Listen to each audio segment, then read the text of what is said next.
Hello, welcome to another episode of My Dad's Video Store. I'll be your host, BC Jones. On this week's episode, we will be exploring a dark period for the family-friendly corporation that we all know as Disney. In the late 70s and early 80s, under the control of Walt's son-in-law, Ron Miller, Disney produced a string of edgier kids' movies that would seem very out of place for the House of Mouse today. We will explore 4 of those darker entries: The Black Hole from 1979, The Watcher in the Woods from 1980, Something Wicked This Way Comes from 1983, and last but not least, 1985's Return to Oz. Join us as we plunge into the depths of Disney's dark side on this month's episode of My Dad's Video Store.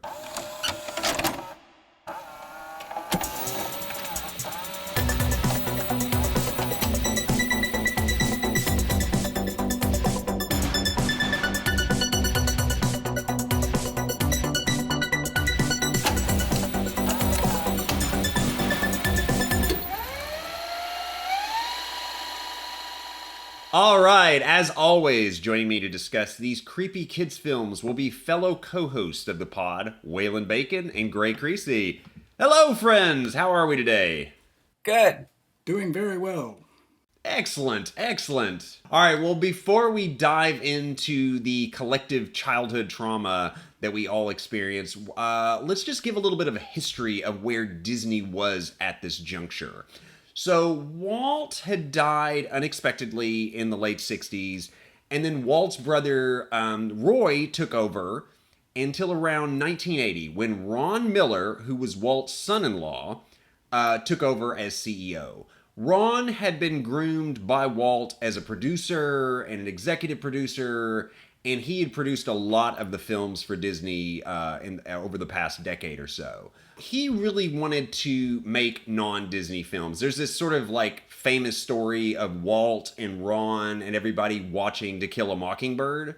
After they watched it, they were all like, wow, I really wish we could make that film, but we can't. We're stuck with G-rated kids entertainment. They wanted to really branch out of this, especially Ron did. And with the advent of the blockbuster after Jaws and Star Wars, the writing was on the wall that they needed to basically adapt, or, Disney could potentially perish. This was actually the lowest period and least profitable era of Disney in their history. They almost got acquired by other companies until Michael Eisner and Jeffrey Katzenberg took over in 1984. They steered Disney back to animated classics like The Little Mermaid, The Lion King, etc. And now it's the Disney that we all know and love today. Just a little kind of background on that, because Ron Miller either produced or he greenlit all of the films that we're going to discuss today. So I just wanted to give folks a little bit of background, because we're probably going to be mentioning, Ron Miller, Roy Disney, etc.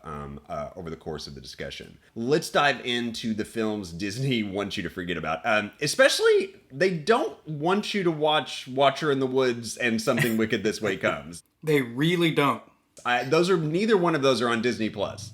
Yeah, no, and not streaming, nowhere, and actually, in fact, Something Wicked goes for like upwards of $60 on physical media on eBay. No way. Wow. And it used to be everywhere. You could get it at Target for like $7. Yeah, and this has only been in the past 5 years or so. It's just vanished, and Watcher in the Woods is nowhere. They've just buried these films. It's wild. I also could just know the only ways that the only place that we could find Watcher in the Woods was YouTube. Yeah. Yeah, and there's multiple versions of it as well, which we'll get into when we discuss Watcher in the Woods. Well, without further ado, let's kick things off and discuss The Black Hole from 1979. All right, Gray, could you kind of help synopsize The Black Hole for our audience? Yeah, sure. So The Black Hole is... it's essentially a Captain Nemo or a Captain Ahab story in space, but with a black hole in place of like a giant sea beastie. And I'd argue that Maximilian Schell might have even been a better Nemo than James Mason, but I digress. Best thing about the movie for me. So we start with the intrepid deep space exploration crew of the tiny exploration ship, the Palomino, and they're getting ready to head back to Earth, and they come upon a black hole with mysteriously another deep space exploration ship, the Cygnus, that is utterly still essentially outside of the event horizon of this black hole, which is a physical impossibility. It has not moved a millimeter since it's been there for 20 years, because they're like, holy crap, that's the Cygnus. One of the members of the Palomino, which is Dr. Kate, our ESP scientist, because it's the 70s, someone has to have ESP. Her father was on that ship, and she's like, that's my dad's ship, what the heck? The crew of the Palomino investigate the ship. It suddenly turns on like a Christmas tree, led onto the ship by these sentry robots with really bad knees that can't walk right, and Costume defects. right, and they're led onto this like creepy tomb-like ship. Everyone has a different take on it, because the crew is comprised of like the sort of no-nonsense Captain Dan, who's Robert Forrester. Let's go get him, Lieutenant Chuck, who's Joseph Bottoms, and the ship historian and journalist Ernest Borgnine, and then the sort of civilian scientist team leader Anthony Perkins. So it's a really great cast of different niches to fill. Everybody's got somebody to relate to, and then of course Vincent. I really appreciated Vincent the robot because he's less lovable and more of like sarcastic and weirdly philosophical. Like he's a really great. Interesting robot choice for a Disney movie. So anyway, they get led onto this ship and they discover the mad genius scientist, Dr. Reinhardt, who's the ship captain. But what they slowly realize is the whole crew is robots of different varieties. There's like the sentries who are lorded over by Maximilian, this big scary robot with like salad spinner hands. Like he's really scary. And then there's another crew of robots that are just tending the ship, and they're weird, and that'll become an issue later. But they realize that Reinhardt, they're like, where's the crew? And he's like, oh, well, we were our ship was bombarded by meteors 20 years ago. So I sent the crew back to Earth. I evacuated them. And they're like, well, hey, we were on Earth. They never got there. So that's suspicion number one. Anyway, he's like, well, take whatever you need from my ship, fix your ship, go back to Earth. I'm never going back to Earth because I have figured out a power source that can fight the gravity of a black hole to the point where my ship has been stable near the event horizon of a black hole. And they're all like, holy crap, that's insane, that's impossible. Except for Anthony Perkins. He's into it. He gets seduced by Reinhardt, which is a theme of all of these movies. People getting seduced by a mad genius of some sort. There's always the one person who's really into it. Suspicions keep going throughout the movie. There's a weird space funeral that the robots are doing, and they're like, why are there funerals for these robots, and why is there this giant garden on this ship when there's only one human being supposedly on the ship? So suspicions keep arising as they're trying to fix their ship, and then they find out Reinhardt has a plan to actually go into the black hole, through the black hole, to find the ultimate knowledge. It's all very vague. It's all very 70s, early 80s. And they're like, you can't do that. And of course what they end up finding out is the weird robots that are tending the ship are actually the crew. Sort of lobotomized human beings that are being kept alive. Energy zapping machine that is like turning them into these half-human, half-cyborg nightmares. That turns everybody, even Anthony Perkins, against Dr. Reinhardt. But by then it's too late. He has piloted the ship into the black hole. That leads into a utterly ridiculous protracted, nonsensical, but really fun series of robot shootouts and chase scenes that sends them all, I might add, into the middle of deep space in an event horizon with no helmets for a protracted period of time. But by then it doesn't matter. If you're with it up to that point, you don't care. And I might add, it's the only time in the whole movie, and I give credit to this, where we actually see the wires. Like, you can see the wires on Lieutenant Dan flipping him around out in deep space. Then everybody gets into the black hole. Reinhardt and Maximilian the robot, and that couldn't have been an accident that they named the robot Maximilian, and the actor's name is Maximilian Schell, because they end up melding with one another. I think it was an accident, but... in Reinhardt's own version of hell. Yeah. While our heroes end up going down this weird mirror tunnel into their, I guess, version of heaven, or it could be Earth at the end. And we get all this mirror imagery that will come back in every single movie that we're talking about today. Yeah, and we get sort of a Budget Man's, 2001 ending. Probably overly long short synopsis of the black hole. Much like watching the film itself. Yeah, you really covered the whole breadth of the film. You know, it's interesting. Everyone compares this movie to 20,000 Leagues Under the Sea, an apt comparison. But there's another film I think this movie is even more like. It's like The Old Dark House, the James Whale, Boris Karloff pre-code film. And like, instead of a rainy night, it's the event horizon of a black hole. You know, the Old Dark House is this old dark ship that appears to be abandoned. And then they get on there, and it's this complete mystery of what has been going on inside this house the whole time, and they have to figure it out. But it really does remind me of that really old pre-code film that James Whale did. It's got a very similar... It is like a gothic sci-fi film in a lot of ways. That's an excellent comparison. Yeah, Totally. and I didn't even think of that, but I love The Old Dark House. And that, you're right. Yeah. That's spot on, yeah. That's what it is, essentially. Yeah. Waylon, had you ever seen The Black Hole before this? No, I'd seen the tape at my local video store as a kid. I always thought it looked cool, and yet somehow I never was interested enough to rent it. So I don't know how that happened, but I was very familiar with it. So this was my first time watching the movie. What did you think of the film? I thought it looked, before I go into this, I do want to say, I thought it looked amazing. And like you guys said, an amazing cast, too. That being said, I don't think it quite worked. It feels like it keeps trying to work, but it's odd. I thought all the performances were sort of subdued somehow. I mean, this is an astounding cast, and none of them are really have any kind of a performance that's taking flight. And then the script, it seemed to hit this odd place where it wanted to both be taken seriously as a dramatic space movie, but didn't want to push too many boundaries because Disney. So in the end, it for me, it was a little milquetoast. Although I did like the ending, by the way. I'd like to say, but the part that really got me is when they go into the black hole and the whole thing gets very Stanley Kubrick 2001: A Space Odyssey. I was like, this is fucking great.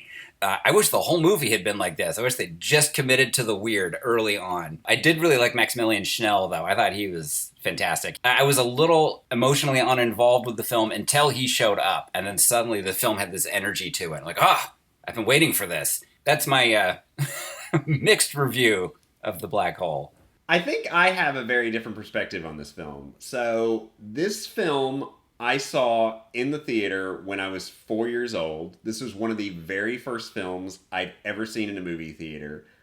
This is the first film I ever became completely obsessed with.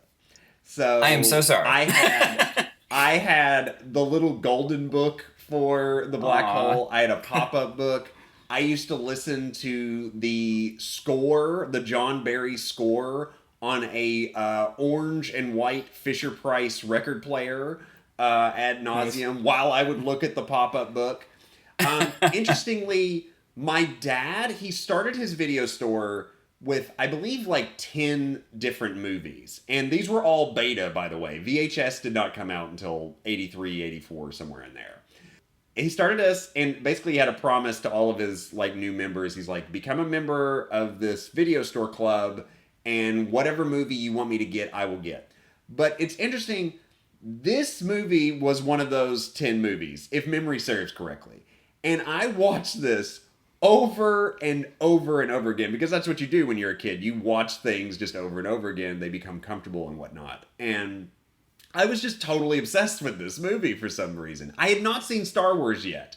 And probably if I had seen Star Wars before I'd seen this, I probably would have a very different relationship and opinion with this film. But because I saw this first, this is the movie that was wow. It was like, there was robots, there was laser beams. It is not like by any stretch of the imagination their finest performances. All of the actors are amazing actors. And they're inhabiting a gothic sci-fi film. And it just knocked my socks off. I had a Maximilian toy that was like this big, and its arms came off and all this stuff. And like, it was, I don't know, I was totally obsessed with this movie. So for some reason, I will always have like a place in my heart for this film. I can watch it and go, this is so flawed on so many levels, and yet I still love it. It's just pure nostalgia for me. Well, and one thing you can't take away from it is, even though it borrows from so much, like you were saying, Old Dark House, 20,000 Leagues, all of that. You can't deny that it's weird and it is entirely unique in its own way. That Oh yeah. I was thinking, it's interesting, you know, in this day and age with superhero movies and IP and everything, I really like the fact that no matter what it is an original science fiction script. That's really exciting. I remember thinking, while I was watching it, how excited I was when, like, the movie Edge of Tomorrow, which I love, when it came out, it was an entirely original sci-fi script, and I was blown away by that movie because it's a great movie. But I was also like, Excellent movie. this is just an original screenplay of a sci-fi property. We don't get that anymore. Like, it's very rare. I mean, nowadays there's a resurgence of it nowadays, but just taking the big swings is always admirable. And like you said, the nostalgia factor. Just 2 nights ago, this came up at dinner with my wife's family, and my brother-in-law was talking about the black hole, and he hadn't seen it in years, and he remembered all of this granular detail about it. And I'm like, how do you remember all of this? And he goes,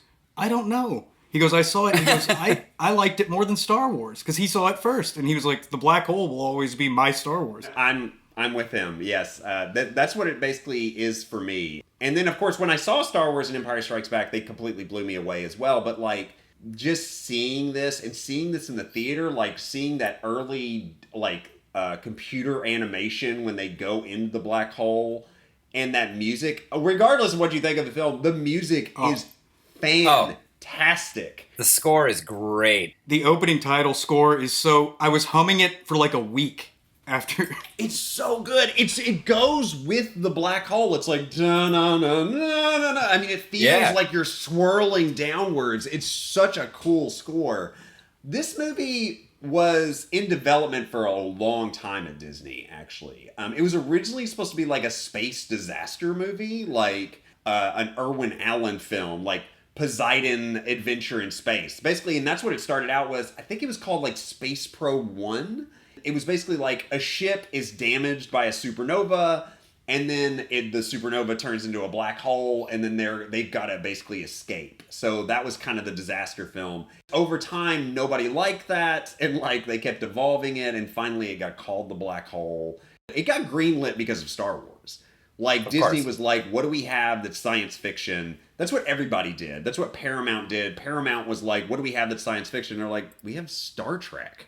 And they're like, oh, yeah, let's do that. And, you know, Star Trek, the motion picture, was actually like a pilot for a Star Trek TV show in the 70s that never got greenlit. And they literally just dusted off that script and put it into, like, and fast-tracked it. That's kind of like what happened with the black hole. They fast-tracked a script because they were like, we need a Star Wars ASAP. And that's how we ended up with this film. When they shot it, they did not have an ending. And that's why that ending is so bizarre. It's so great. They had no ending the entire time they were making the film. The ending in the script was literally, the probe flies into the black hole, fade to black. And they were like, well, we got to come up with something. What happens when it goes inside the black hole? And they're like, I don't know, we'll figure it out while we're in production. And then while they're in production, they never really figured it out. And a lot of this ending, I believe, was created in post. Yeah, that rare case of not knowing what you're going to do and figuring it out in and after production being a good thing. Yeah, making those... Yeah, the ending is deeply polarizing, but I love it. It's and it's also one of those things where I think it's better in like 4K and Blu-ray and higher quality because you get to see how creepy the faces are in that fiery pit of the people sort of marching along the sides of the, I don't know, kind of hellish canyon. I guess they modeled it after Night on Bald Mountain. Oh, that's cool. Sure. Which I think they brought one of the matte painters out of retirement that worked on Fantasia to work on Really? this. Yes. The effects are interesting because they wanted to like basically employ a lot of Industrial Light and Magic to do this, but it was going to cost too much money. They wanted to rent the Dijkstraflex, and so they built their own motion control system and all this stuff. It was all in-house. They didn't farm any of the effects out. It was all done at Disney. Every miniature, every little bit. And it's kind of like the last effects film of its kind, where it's primarily mattes and opticals and miniatures. You could almost watch it back to back with something like Forbidden Planet, They would almost have a lineage with each other in a way. What did you guys think of the effects and like the visual like look of this film? Oh, without part, it was so good. I mean, when I watched it, my basic feeling was that what they were doing was going for sort of like a vintage science fiction vibe. Like it felt like a science fiction film made in the 50s, the way that the plot unraveled and the way that the characters acted, everything was very serious.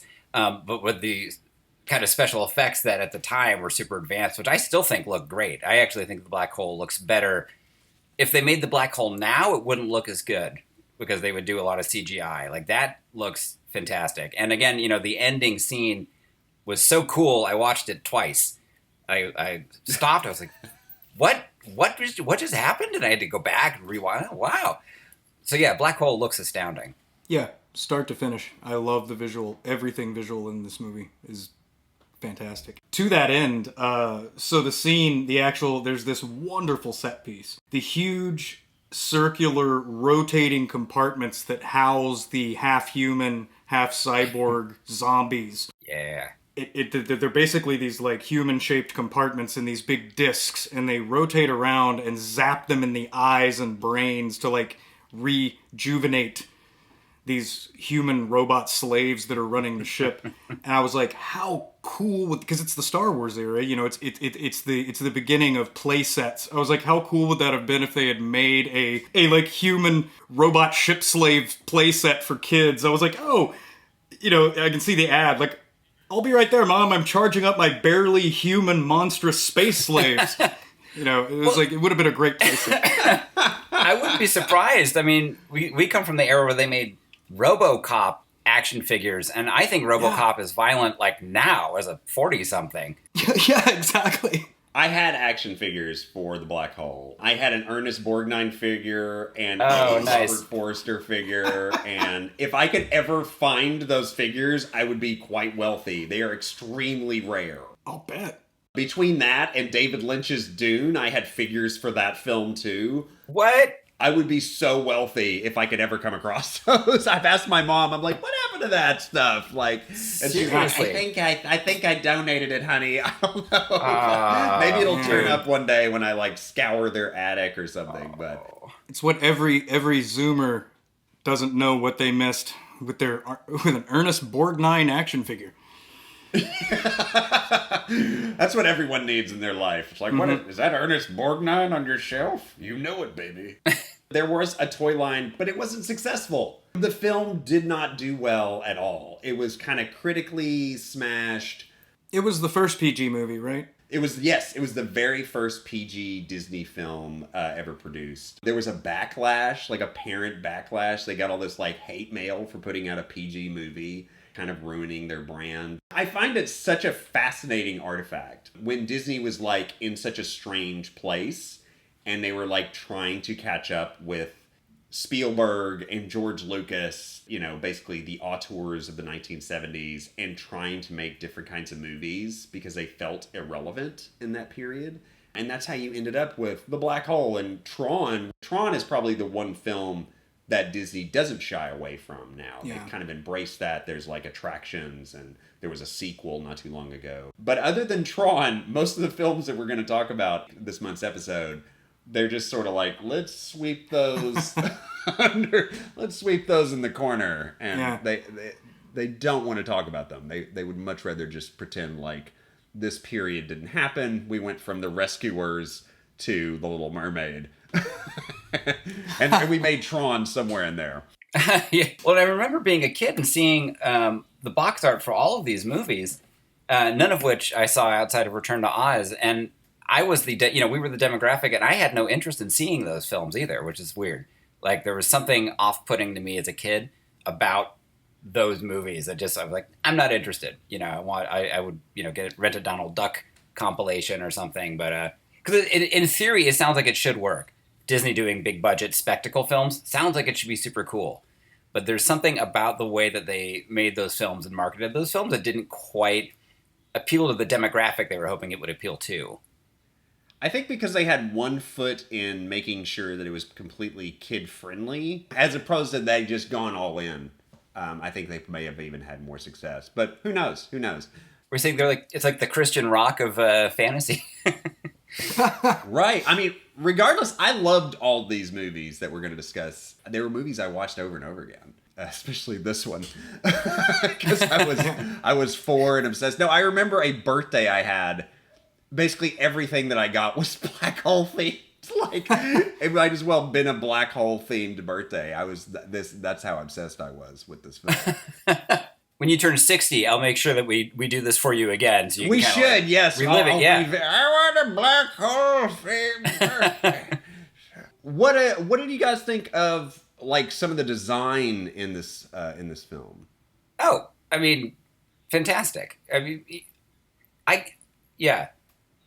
almost iconic, really. I mean, it's one of those things when you see it, it really, like, the visual impression really sticks with you. Although I did think the robot's little painted on eyes were like, all I could think of was this is like a heavy metal character in a Disney film, and it didn't make any sense to me.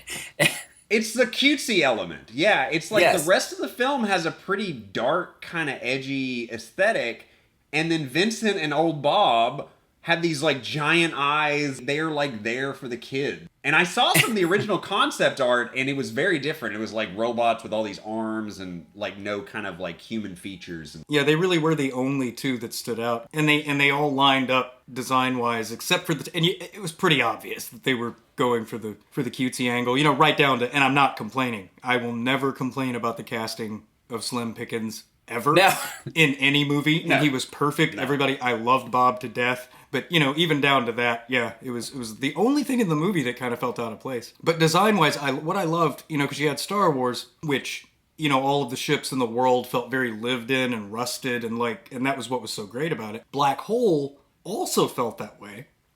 Everything felt lived in and felt sort of cobbled together, but it also, like Waylon said, felt very 50s. So it had kind of the slick 50s or 60s feel to it, but it also had the Star Wars lived in feel. So it was this cool combination of the two. Very unique. Black Hole has a unique design. Doesn't match in anything else. It's interesting, like some of the ship design I love. I love the Cygnus. I think the design of that ship is completely unique.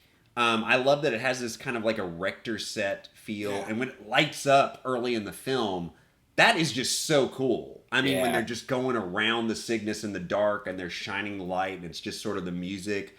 It's got such a great tone and feel to it. And then when they just kind of pull away from it, it lights up and, you know, you get that big sort of John Barry sting. That's such a great sequence in the film. And it's such an interesting design because it's such an enormous ship.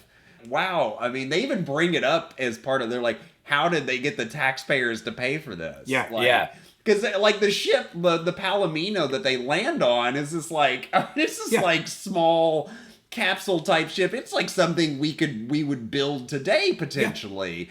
But like the Cygnus is like a whole other level, and you're like, wait a minute, that came out 2 decades before this ship? There's been some budget cuts. Yeah, and you made the perfect Erector set is the perfect way of, that's what it feels like. And but that was such a wise choice because it's realistic for something that big.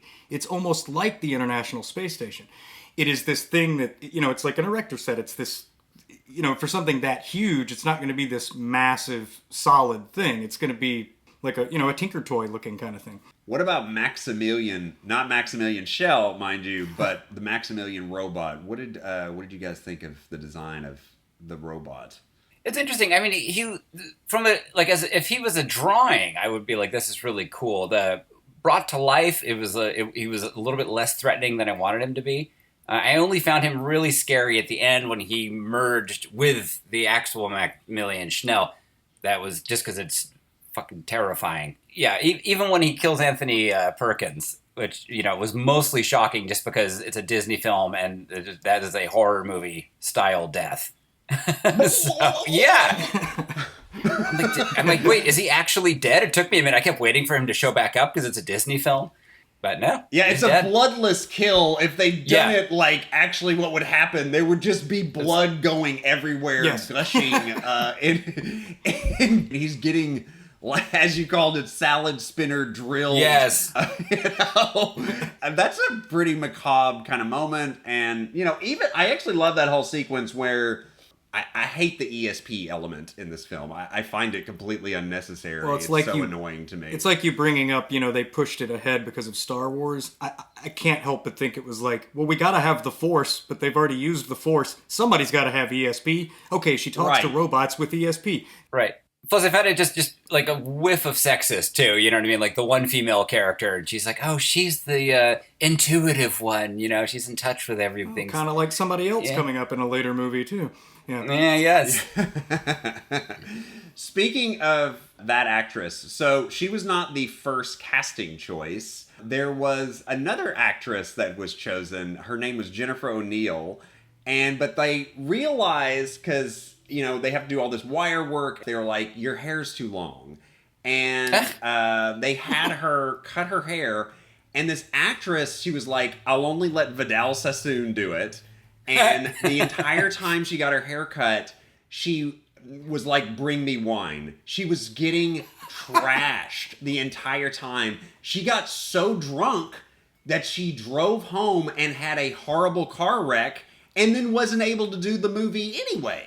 Good Lord. So, yes. So that is, how it got recast. But I thought that was a particularly fascinating story. I was like, oh my gosh, that's awful. It's like to chop all your hair off and then you don't even get the part anyway. So, that's insane. Kind of dug their own hole there.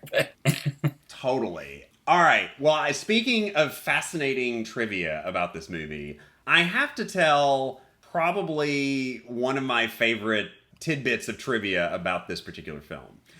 The late, great science fiction writer Harlan Ellison was brought on as a consultant on this film, The Black Hole.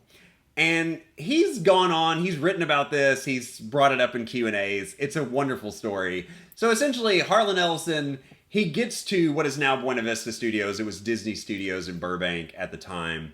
He gets there, he gets off the elevator, he's greeted by an assistant. He's escorted to a fancy corner office that's overseeing the Hollywood Hills and all of Burbank. And he's like, woohoo, I have made it. This is amazing. I love Disney. He's having some meetings. He's talking to people. And everything's going great. And then he goes to lunch in the commissary. And while at lunch, he, a lot of folks wanted to have lunch with him because he's Harlan Ellison. He's a well-known science fiction writer. So as he's having lunch with some of his new colleagues, he starts to go on about an animated pornographic film with the Disney characters, like Mickey and Goofy and, Donald all fucking. And he's doing all the impressions. Everybody is just laughing their asses off about this story. And then all of a sudden, they all quiet down. And Harlan notices this. He's like, why is everybody not going with the flow anymore? And he looks around, and a couple of tables over is Roy Disney. And he is mad dogging Harlan Ellison. And, they all finish lunch, and Roy Disney gets up, and on his way out, he comes up to Harlan Ellison, and he whispers in his ear, don't fuck with the mouse. And he walks away. Harlan Ellison goes back to his office. He gets off the elevator. The assistant is no longer there. All of his stuff is boxed up. There are security guards ready to escort him off. He was fired, pink slip that day. He worked for Disney for half a day on this film. One of the best stories I've ever heard. It's so great. It's amazing. It's totally such a Harlan Ellison thing to do, too, because he gave no fucks about what he said. Absolutely. I mean, that's some pretty bold first day conversation, but I think only Harlan Ellison would go there. I respect him for going there. That's probably one of my favorite bits of trivia. The other piece of trivia I found doing research for this film, the Cygnus gets its name from the constellation Cygnus, and Cygnus X1 is where scientists first suspected there was a black hole. So I thought that was a really interesting piece of trivia, that the ship that they're all on is named after that constellation. Any additional thoughts about the black hole? Very glad it was a choice. I consider it a first watch, just because it's been so long since I've seen it, probably since I was a teenager, that, I remembered certain things, the robots, the freak out ending, but really everything else I had forgotten. So it was like watching it with brand new eyes. Yeah, same. I'm happy I finally got to see this thing. It was just one of those posters I'd been familiar with for such a long time, and I knew it was a bit of a gap in my film knowledge. And I was excited because they're all performers I liked. It took me a minute before I realized that was Robert Forster as the space captain. I just recently watched Alligator, which might be one of my favorite Nice. Yes. animals on the loose movies. Yeah, and he's excellent in that as well. He's excellent in everything. Everything. I'm glad that Quentin Tarantino kind of gave his career like a new life. Yeah. After Jackie Brown. So, because he's a fantastic actor. Have you all ever seen his first film? It's a film with Marlon Brando and Elizabeth Taylor. It's like called Reflections in a Golden Eye. Have you all ever seen this film? It's the first film he ever did. What a title. Yeah, it's like John Huston directed it. I mean, it's like what a first movie to be in. But anyway, it's worth checking out sometime. All right, well, amazing. Well, from the gothic confines of deep space, we move on to the rural countryside for an old-fashioned ghost story with 1980s The Watcher in the Woods. All right, Waylon, could you synopsize Watcher in the Woods for our listeners out there? The Watcher in the Woods is interesting. It's the first movie on this list that I don't actually recall seeing at the video store, and it is Disney's attempt to sort of do like a gothic hammer horror style film in which we got an American family and they end up moving to a rotting estate in England owned by Miss Aylwood, who's played by the great Bette Davis, who has a missing daughter who Jan, the lead character, happens to resemble. And Jan begins to see the ghost of this missing daughter appearing in mirrors and windows. It's very spooky, too. She appears dressed in white, and she's got this blindfold on, and she keeps mouthing, "Help me!" And as the film goes on, the mystery deepens, and they start to explore that maybe this woman disappeared in a way that is more involved with the town than they know. At first you think it's a murder mystery, but it starts to get a little bit more sort of esoteric and initially takes kind of a science fiction twist, which I'm sure we'll get into later. But it was Watcher in the Woods that's the short of it. It's an interesting film. It's not great. I wanted to really like it more than I did, but it's got a lot of really great moments in it. What's interesting is it's a film that apparently had a really tortured production period, and so there are multiple edits of it. I ended up actually watching all of them, just because I watched the theatrical edit first, and then I found people had done these composite edits where you could see all the deleted scenes, and you could watch there are 3 different endings to this movie, and so I watched all of those. Yeah, they're all kind of a mixed blessing. By the way, I should probably mention too, this is based on a book. By the way, same name. Follow up. I also watched the 3 endings as well. Nice. I think we all Gray, did, did you watch? Yep. Yeah, everybody watched that. It had 2 different beginnings shot as well, which I actually liked the beginning that was not in the theatrical, the one that they were like, this is too creepy. So cool. Horrifying. Yeah. Like total horror movie style. Yeah. Yeah, Disney thought this was going to be their Exorcist. That made me laugh when I read that. And they were like, yeah, let's do The Exorcist, but the Disney version. Gray, had you seen this before? And what did you think of this? Yeah, I actually grew up with Watcher in the Woods. I had it taped off of probably Disney Channel version of it. I had it lumped in with my Halloween movies that I would watch every year. I've seen it many times. Growing up, it was always the theatrical version. I guess just last year was the first time me and AE and Jason Shawn actually watched the Blu-ray that had, back when you could get it on physical media, that had the alternate endings on it. And then, of course, we all watched the one with it cut back, the fan cut, with all of the original endings sort of all super cut back into. And I vastly preferred the one with all of the endings cut back into it. It's super freak out weirdo, but it actually makes a lot more sense. As all the hiccups included, it made more sense to me. So, but yeah, I grew up with the movie, so I have that nostalgia for it. And as troubled as it is, and as much as it doesn't work, I am still pretty fond of the movie. It's a cozy watch. It's the kind of thing you could imagine be a perfect rainy autumn day viewing, especially if you were young with your friends. It reminds me of that kind of a view. Indeed, and it was. I mean, when you're a little kid, it really is a terrifying movie. I'm sure. Oh yeah, some of the set pieces in this film, the funhouse sequence where she sees Karen and all the different reflections in the mirror, which is interesting. We'll talk about something wicked with This Way Comes next, which has some similarities of funhouse mirror sequences and whatnot. Yeah, there's a lot of like creepy little things, and I gotta say, depending on which ending you see, if you do actually see the Watcher, which is in 2 of the endings, that is a very creepy looking designed creature. And honestly, it looks like nothing I've ever seen the likes of before. I really love the design of that thing. Yeah. I know it was in the very first original theatrical version, and for folks out there who are not aware, this was released with one ending that featured the Watcher creature. There was a backlash against it. Critics were confused by the ending. They pulled the movie, and then they changed the ending to an ending where little Lindsay from Halloween is, is controlled by the Watcher and is saying like this is basically what's happening. Holy shit! Like, exposition sequence. Yeah, I didn't realize that was Lindsay from Halloween. Oh wow! Really? I thought she looked familiar. Gosh. I couldn't put my finger on it. What? Okay. Yeah, I was watching it going, Lindsay, Lindsay. But yeah, Betty Davis is fantastic in this film. She's fantastic in everything. I mean, Everything. Let's face it, she's Betty Davis.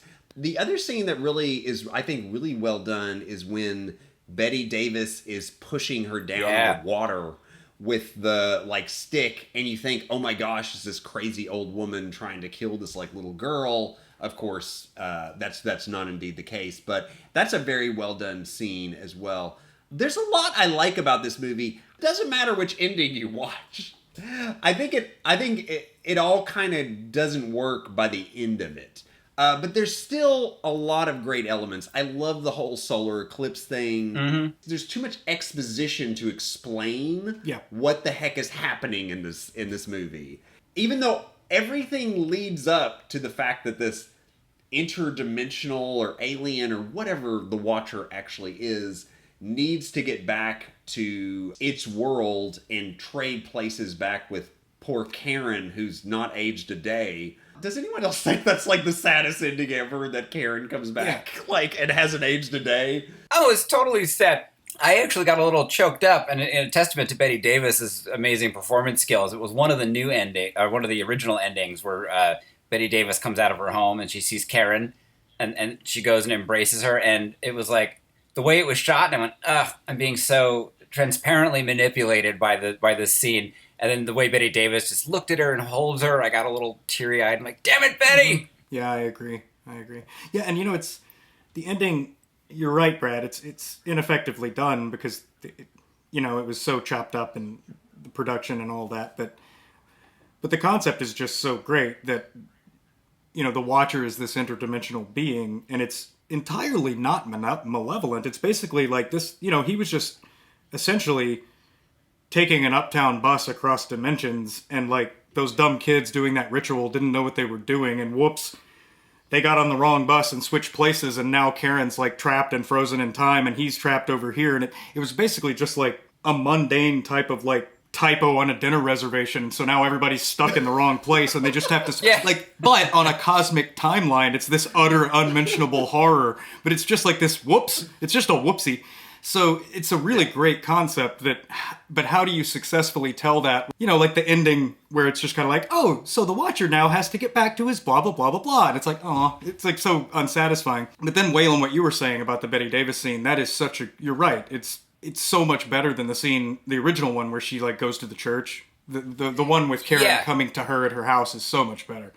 So much better. Well, and it makes more sense too. Like you can tell watching the theatrical cut that these are pickups, like you're like, wait, why is she here? So, like people just kind of suddenly show up in places, right. It just doesn't quite make sense. Yeah, I think of the 3 endings, I think the one that originally came out in the theater that was kind of had the backlash, the audience backlash and stuff, the one where you see the Watcher, but you don't go to the Watcher's world, I think that's my favorite of the three endings. I That don't know worked the best. which of the three endings, if you had to pick, which would you say you liked best? Well, yours for sure. I think that is the best one because, like, when they showed the Watcher, I went, "Well, that's great." You know, I would like NECA to make an action figure of that thing. But then, yeah, when they go to the world, it's a little bit too much. You're just like, okay, this is you can't lay that on me this late into the film. This kind of strikes that perfect balance.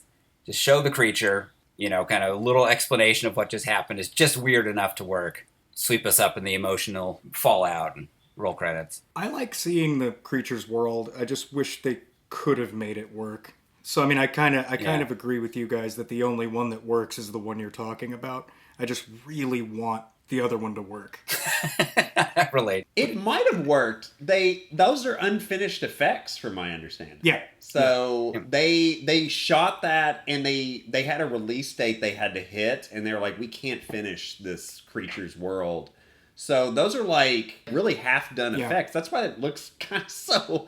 I mean, it's not just of its time that it looks that bad. I think Right. I think they just never got to actually finish that sequence, and that's why it looks so, I don't know, Barbarella campy in a way. So. Yeah. but not in a great Barbarella campy way. What did you think of some of the other cast members in this? Carol Baker, who's like, she's been in a ton of giallos. She's the mom in this. I always think of her as Baba Yaga in the film Baba Yaga, for those who've seen that. What did you think of some of the other cast members in this film? I really liked the sister dynamic between Jan and Ellie, because you have particularly how they react to the Watcher, because you've got Ellie. She's basically like an elemental. She's a little kid. So she's like picking up on subconscious signals and audio cues that Jan has no idea of. But Jan is then interpreting what Ellie is picking up on, and Ellie doesn't even care. She's like getting signals from Nirak, the dog, which is clearly the Watcher speaking through the dog to her. No one else can hear it but Ellie, but then Jan is like magically interpreting it, and Jan, of course, is seeing visual hallucinations that because she's the magical blonde teenager, which is a trope in and of itself. You know, you got to be blonde, you got to be a teenage girl, and you have like magical, and she's also seeing magical stuff in a mirror, which is going to come into play later with Ozma. Magical blonde teenagers in mirrors is a thing for Disney movies at this time period. So Yeah.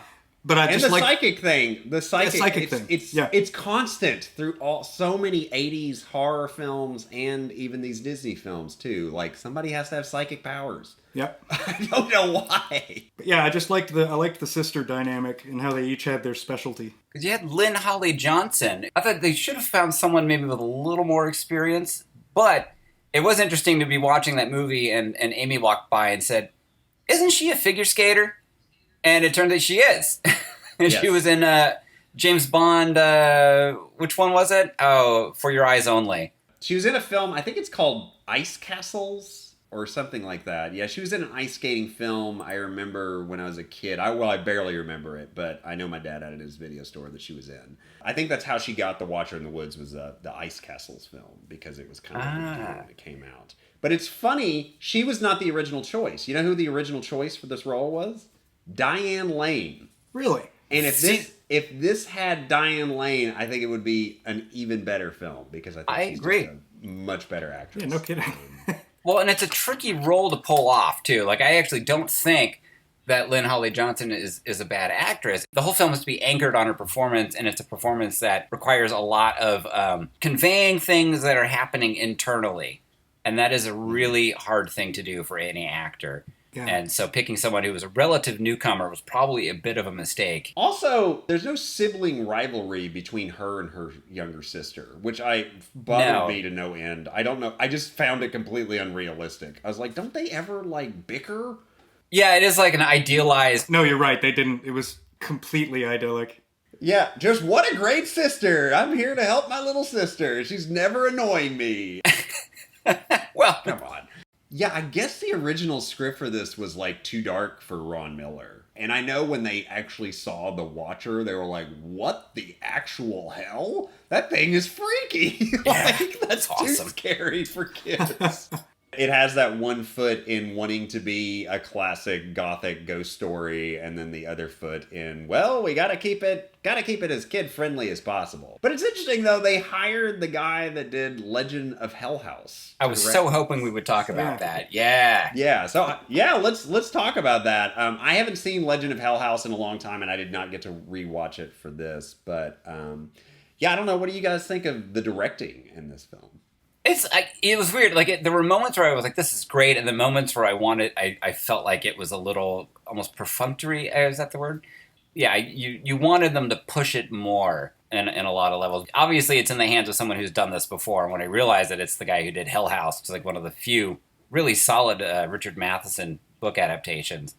It's like, all right, I can see why they cast this guy. And again, I kind of feel like this might have been someone who was, again, slightly anchored by that sort of tricky balance that they were trying to pull off with this. We want it to be scary, but not too scary.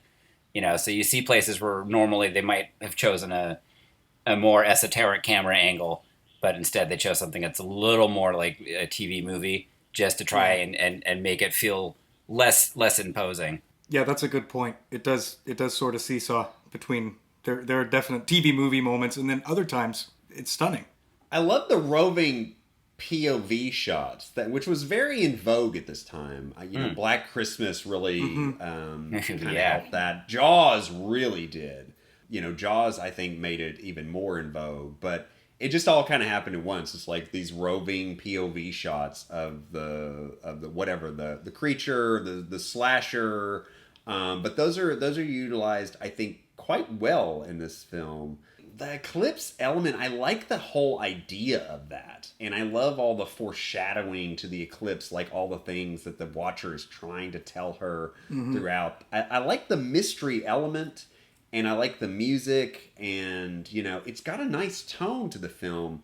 I just think ultimately, because it's got this one foot in the kids' world and then the other foot in like a classic gothic ghost story, it feels a little muddled at times. But there's still a lot of little great moments in this film for sure. I got to go out and get the book. Actually, it was this whole watching all these movies got me preparing next week's book list because I've lost my copy of Something Wicked This Way Comes. Apparently, I went digging around for it.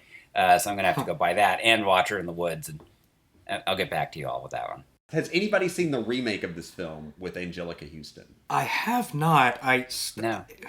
I stumbled on it looking up, and I was like, oh, there was a remake? And I didn't know either until research on this. Must be particularly bad because, like, even on the review aggregator sites, there's, like, 3 reviews, and I'm like, oh wow! Like even on aggregator sites, there's only 3 reviews of it. I'm like, that's when you know something's really bad. So it's not even a Disney film; it's a Lifetime movie. Oh my! That tells you that's probably why it's so bad, and there's so few reviews for it. Ooh. It's a Lifetime movie. Well, and that's weird because, like, why is this property primed for like the we want to be scary, but not too scary format? That's odd.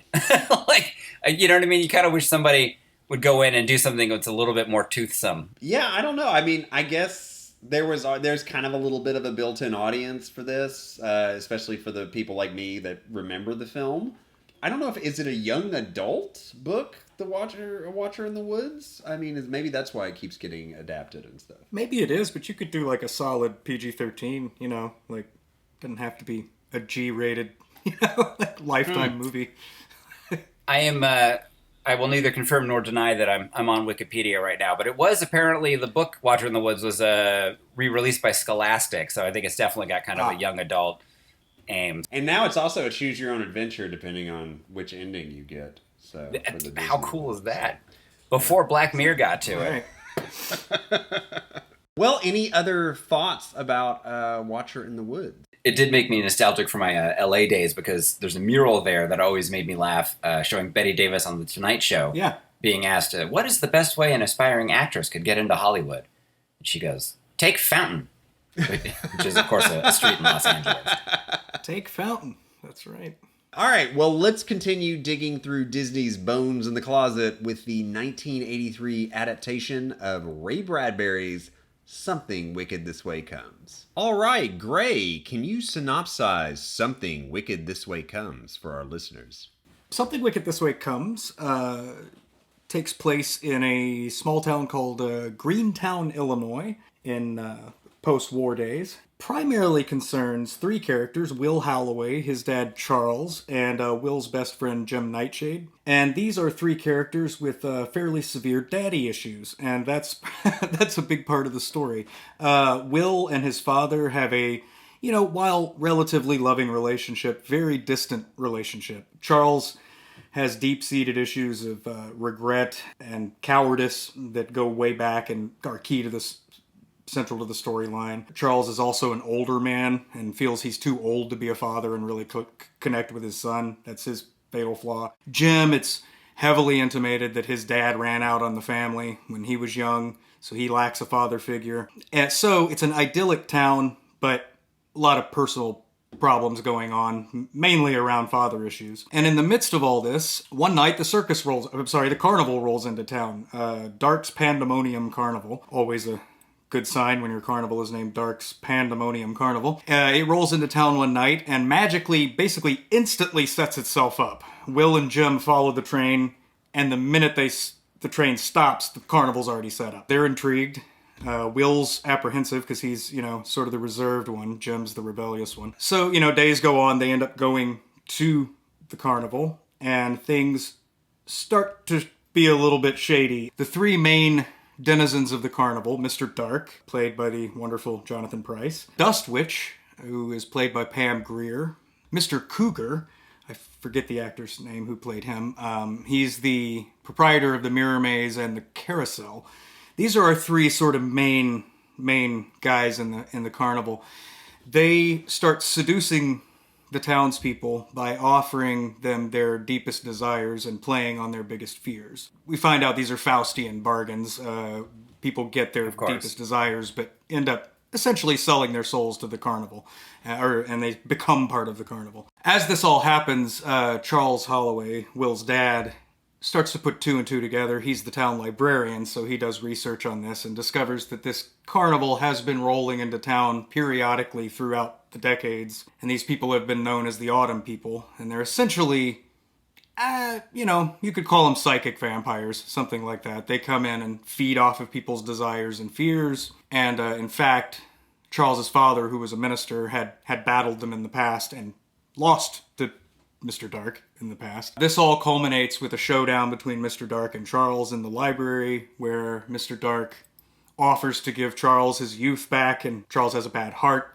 He plays on that. Charles, coward and weakling though he is, resists it, to his credit. Mr. Dark's emphasis starts to move toward Jim Nightshade, because he knows Jim doesn't have a dad, and Jim could be a very powerful ally, and he wants Jim to join the circus and be his partner, essentially. He wants to make it Dark and Nightshade's Pandemonium Carnival. His emphasis really starts to go to Jim Nightshade at that point, and Will is kind of just an obstacle. He's got to get Will out of the way to suck his friend's soul away. So it ends up in a showdown in the Mirror Maze, where Dark is really playing on Charles Holloway's cowardice in the past, where he didn't save Will's life when he was drowning because he didn't know how to swim, and some other man saved his son's life.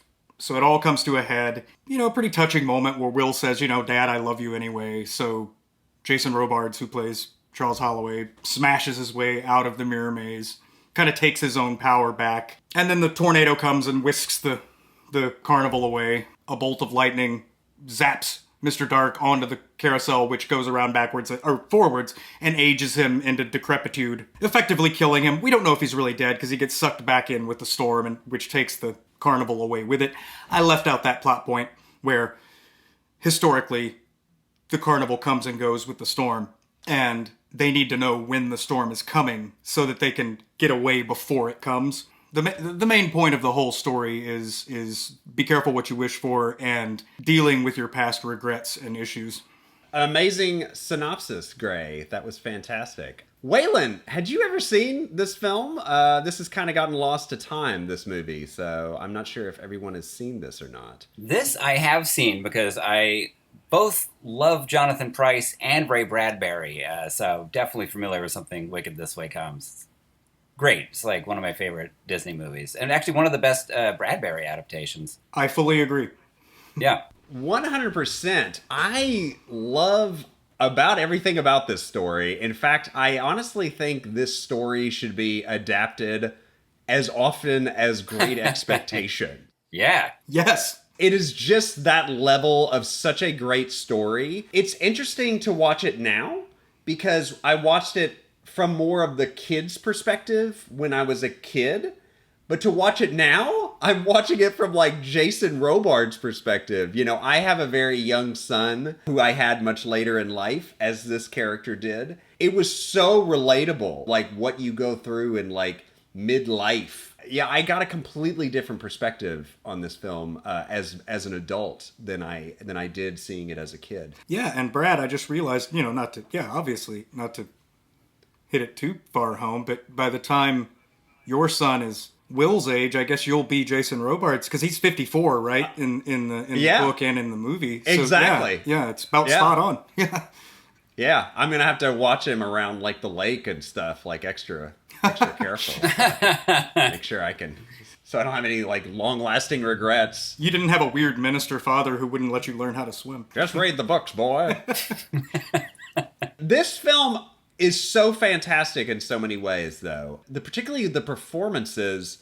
Jonathan Pryce, chef's kiss all the way. That library scene is just incredible. Mm-hmm. Oh my God. Every word of dialogue, and kudos to Bradbury for this. Everything he says about the age as he's pulling out the pages. Mm-hmm. You're 35. You're not out of breath going up the stairs. It's just like, oh my God. It like hits home to like an older person now. You're like, wow, this is deep. This is deep. On so many levels, this film is deep. Yeah, and it was the first thing, and probably for all of us, it was the first thing I saw Jonathan Pryce in, because I saw this movie when I was like 8, I think, and so Jonathan Pryce, everything he does is amazing, but he'll always be Mr. Dark in my mind. It's the first thing I think of when I think of Jonathan Pryce. And Brazil, probably. And Brazil. Too, well, an interesting story, apparently, because Gilliam had really wanted to cast him in Brazil, and the producer, Arnon Milchan, was like, you can't cast this guy. He's not a commercial anything. You know what I mean? He's too old, whatever. But Gilliam said, well, can we just audition the guy? And he said, yeah, all right, I guess if we have to. But he's not getting the part. And Price walked in, and Milchan's daughter saw him and said, oh, Mr. Dark from Something Wicked This Way Comes. And I guess that convinced Milchan. He said, you're good with my daughter. You're good with me. You're in the picture, kid. Nice. Yeah. Think Something Wicked This Way Comes from Brazil.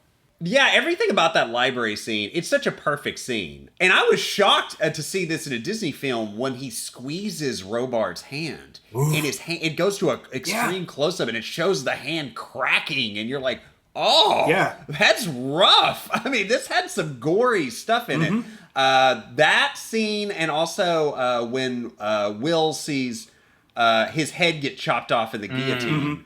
That was amazing as well. He owns every sequence he's in, but also Robards is fantastic in this. I mean, Robards is usually fantastic, but he is so great in this, as is Pam Grier, which I think that is such a brilliant piece of casting. Yeah. I don't think she'd ever done anything remotely like this, sort of a fantastic kind of film.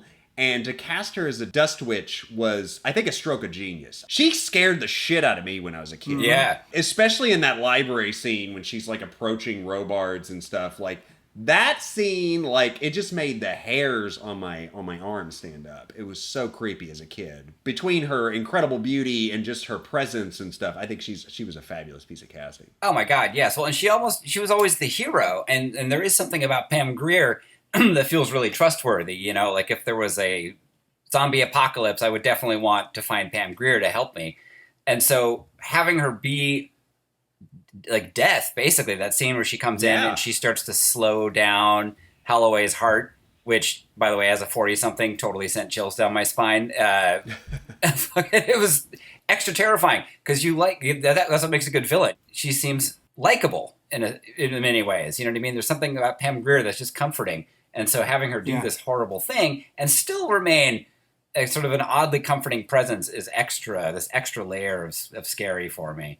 Yeah, it's like a creepy maternal quality to Yeah, her performance. that's a good way to put it. And it's really unnerving. But yeah, I think it's brilliant. Because the Faustian bargain is, it's an age-old storyline. Classic. I like that in something Wicked, these, dark secret desires that the Autumn people are exploiting they're entirely mundane. Like, it's a really wonderfully human thing that they're offering. They could trap anybody. Like, it's not like, oh, I know your secrets. You secretly are like, want to be a Ted Bundy, or I know you used to like have sex with your grandma's house shoes, or it's not like that. It's like, you used to be a beauty queen and now you're old and ugly. You just want to be pretty again. You just want to be rich. It's like, okay, yeah, they're just mundane human things. It's also really telling that like the two people, if you watch the movie particularly, the two people that get really giddy, like sweaty and like giggling excited, is the greedy guy and the horny guy. That scene was so unsettling. Yeah. And I love what they turn into, too. Yes. Like, he turns into a bearded lady. Yeah. The really horny guy. Who's after the ladies. It's like, it's always got this little twist. He's the barber. To each yeah. one. So he turns into the scented bearded lady. Yeah. Yeah. And bit of freaks in there. Yeah, because you contrast them with Ed, the bar owner, who's like the former football star, and his is just so reasonable. It's like because his life is pretty good. He owns the bar. Everybody likes him. He's super popular. He's a nice guy. He's still super physically fit. He's just missing his arm and his leg. And it's like, well, of course he wants his arm and his leg back. That's entirely reasonable. He's not like being greedy. So, yeah. Which I had to look up. I was like, how did they do that effect? It's so well done. He actually is missing his arm and his leg. Yeah. I can't say enough good things about this film. I'm like, I can't believe that Disney buries this. It is such a great film. It speaks to young and old. But it does have some genuinely frightening scenes. I think particularly the scenes with the tarantulas coming into the bedroom. That is absolutely a nail-biting, terrifying scene. What did you guys think of that? Yeah, well, what's interesting to me about... I mean, I liked that scene, and I found out it was a pickup shot later. It was actually... They felt the film needed a little extra oomph. They're older. Yeah, yes. You could tell by that. They look, because kids age so much in like 6 months. It's the shots where they wake up, and their hair's different, and they just look older. And I guess Disney had seen it, and they're like, wait a minute, this scene, it needs something. And they added those few little shots and stuff. But yeah, they stick out. Well, and I'm in favor of it, too. Because, I mean, like, one of the reasons I think Bradbury is really hard to adapt is that a lot of the stuff that goes on in his books is very much just kind of the vibe he establishes through his prose. Like Fahrenheit 451, when I finally sat down to read it, it was a much briefer book than I expected. It's so famous. I expected something a lot bigger in scope. I think the tarantula scene works great, obviously, like you're saying, aside from them being older. But you know what? You don't notice that the first time you watch it. Yeah. Interestingly, I have two interesting things about the spider sequence. Is one, in the book, the Dust Witch doesn't travel around as a fog. She travels around in a giant black balloon. Almost like a hot air balloon. And she attacks Will Holloway's... That scene, she attacks Will Holloway's house in the balloon, and he fends her off with his bow and arrow set. I'm assuming in the movie they probably didn't have budget or reason or something like that. So they ended up doing the spider attack, which is fine. It's way scarier. But I've always been thrown off by the fact that they attack... Because in the book, it's just Will that they attack. Because Mr. Dark, by that point, is actively trying to seduce Jim to be part of the circus. I mean, the carnival. It makes no sense that Jim is part of that spider attack. Because Dark is trying to seduce him to become part of the carnival. Why would he then be scaring Jim off at the same time? Like, I feel like that's my only gripe in the movie, is the spiders should have just been going after Will. But that's fine. It's a good point. Good memory, too. I haven't read the book in quite a while, and I was trying to find my copy.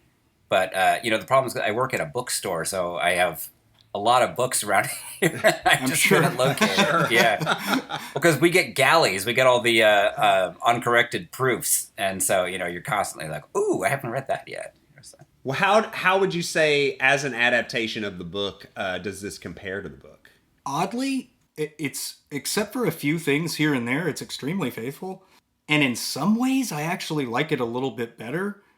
Bradbury, one of his biggest strengths is brevity and is getting to the point about things. He doesn't, but Something Wicked is one of his few books. It can at times, particularly Charles Holloway's internal monologues, there are times when I'm like, okay, we get it. You're a sad sack. Oh, yeah. Uh, I had that. I actually prefer Bradbury as a short story writer more than a novelist a lot of times, because that was my reaction to reading Something Wicked This Way Comes. I said, you keep talking about the dandelions. I get it. right. Well, I know this had a long journey to screen. It was originally a short story called The Black Ferris, and then Bradbury first turned this into a movie treatment, and he wanted, I think, Gene Kelly, of all people, like who was a good friend of his, to direct it in the 50s. That's right, like 58 or something, yeah. Yeah, he wanted this all the way back into the 50s, and then he never could get it off the ground. He could never get a studio to back it, and so he wrote it as a book, and it still floundered and stuff. I think Paramount was going to do it in the 70s, and then finally it took the Ron Miller age, like, hey, we need to try some new things. What can we dust off?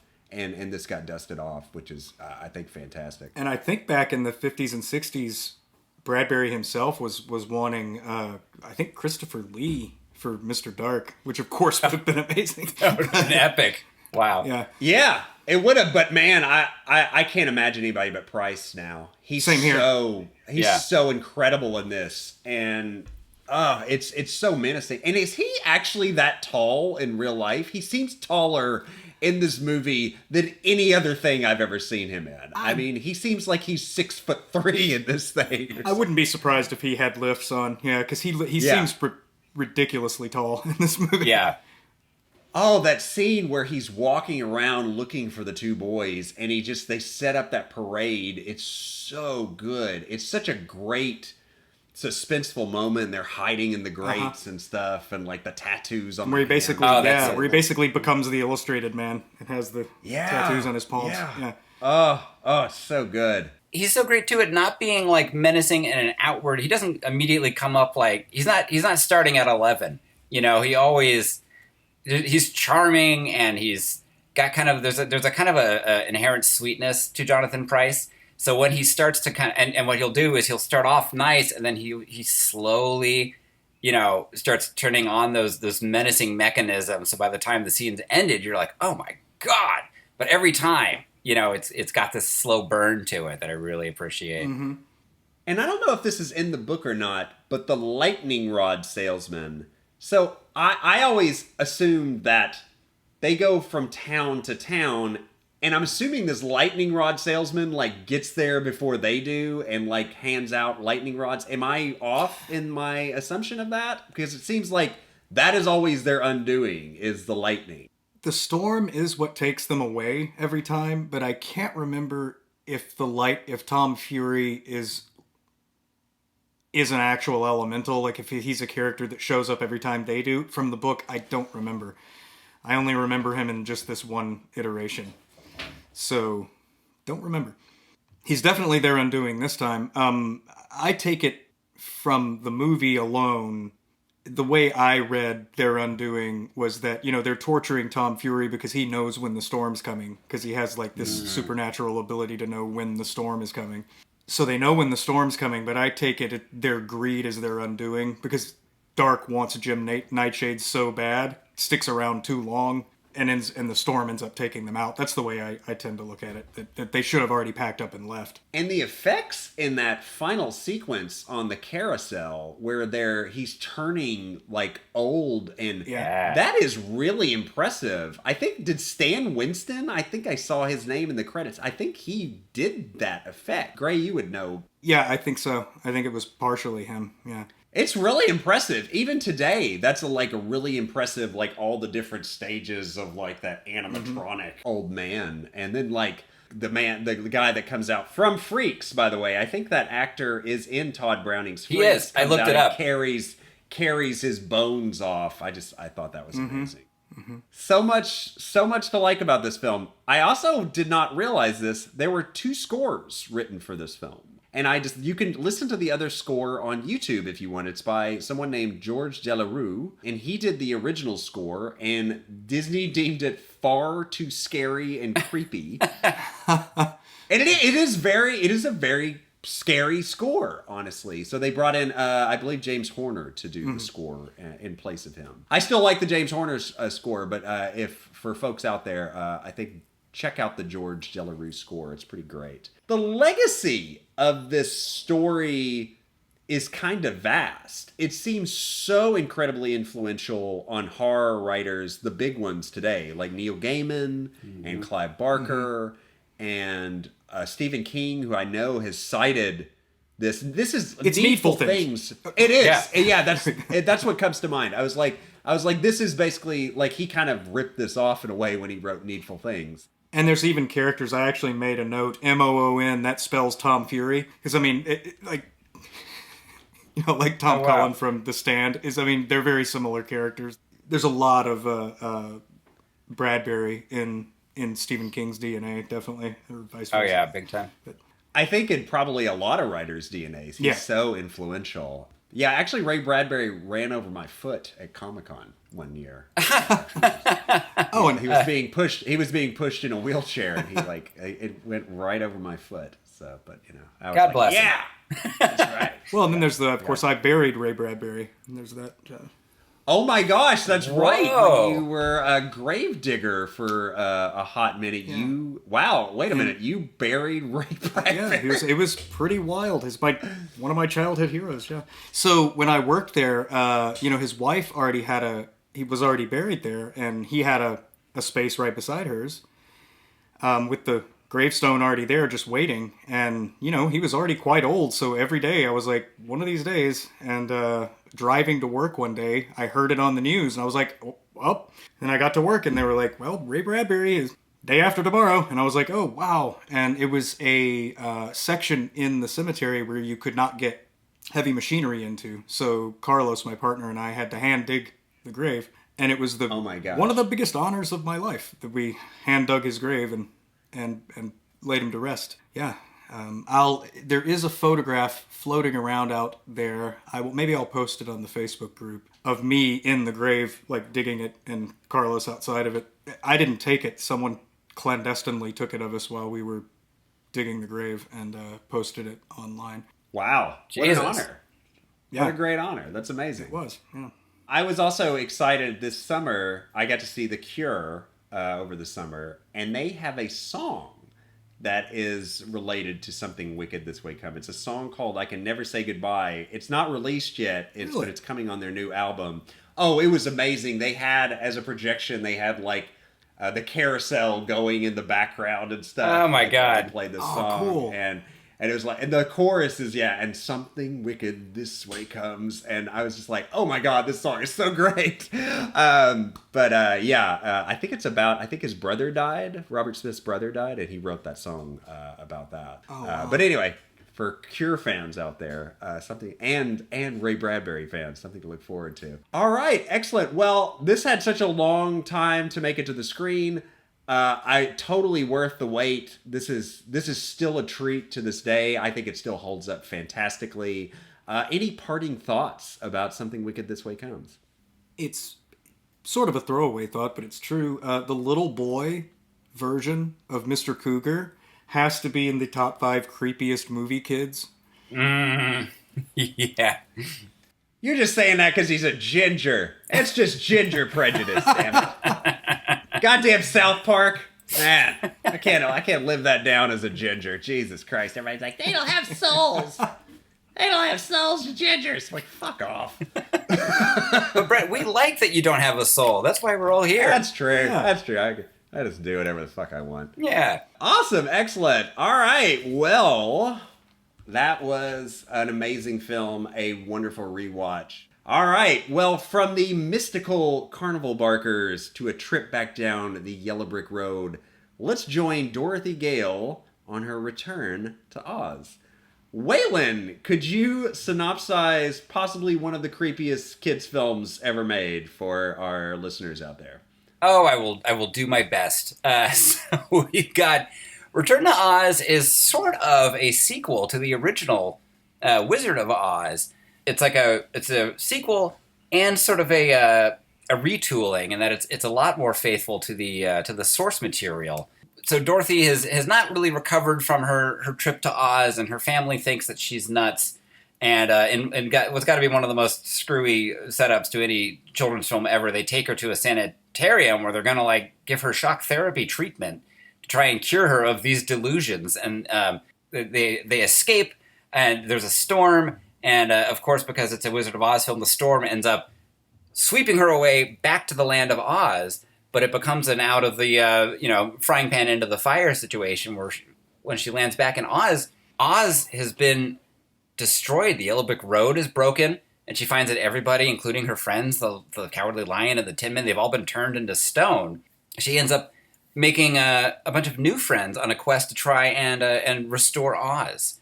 And it's really a very cool movie. I liked it much more watching it as a grown-up than I did as a kid. I think a lot of the designs should be iconic, actually. One of the people she makes friends with is a robot soldier named Tick-Tock, who is cool. Like, I don't know why they don't make Tick-Tock Christmas ornaments right now. I mean, it would be amazing. They have their own version of the Scarecrow, who is both terrifying and accurate. There's a lot of moments in this film that look to me exactly like illustrated pages from one of the old Frank Baum books brought to life, and it's jaw-dropping. But intermixed with that are some truly terrifying sequences in this film that would put many horror movies to shame. And this is, of course, one of the reasons why the film was a huge box office failure. It was too much of a kids' film for grown-ups and too scary for children. So it hit right in that middle ground, destined to become a cult classic. Guys, what are your thoughts? Did you all see this when it first opened? Yeah, I saw it once at the theater. Yeah. And then but oddly, I didn't see it again until I was probably a teenager, or maybe I think in my early 20s. Like, I saw it in the theater and then on video in my 20s, I think. Yeah, I saw it on video when my dad had it in his store, and then I think I'm the same. I don't think I watched it again until... yeah, my 20s or something. I don't know. I became obsessed. I wrote a horror film version of The Wizard of Oz. And in the process, I dove back into the books, the original books, and I watched this again. And so, yeah, it was probably around that period. Yeah, it is truly terrifying in a lot of it. It's it's got an interesting mixture, this film does. Gray, what were some of your thoughts about this? Well, it was, interestingly, it was a mishmash, but it worked. Like, it worked in a way that it really shouldn't have. Yeah. My first impression, having rewatched it, because I hadn't seen it since my early 20s, was... well, why didn't they just adapt one of the many Oz books? Just do a straight adaptation. Because it seemed like a mishmash of a bunch of them. Ozma's in it, but she feels kind of weird and out of place until the very end when it's just sort of explained away.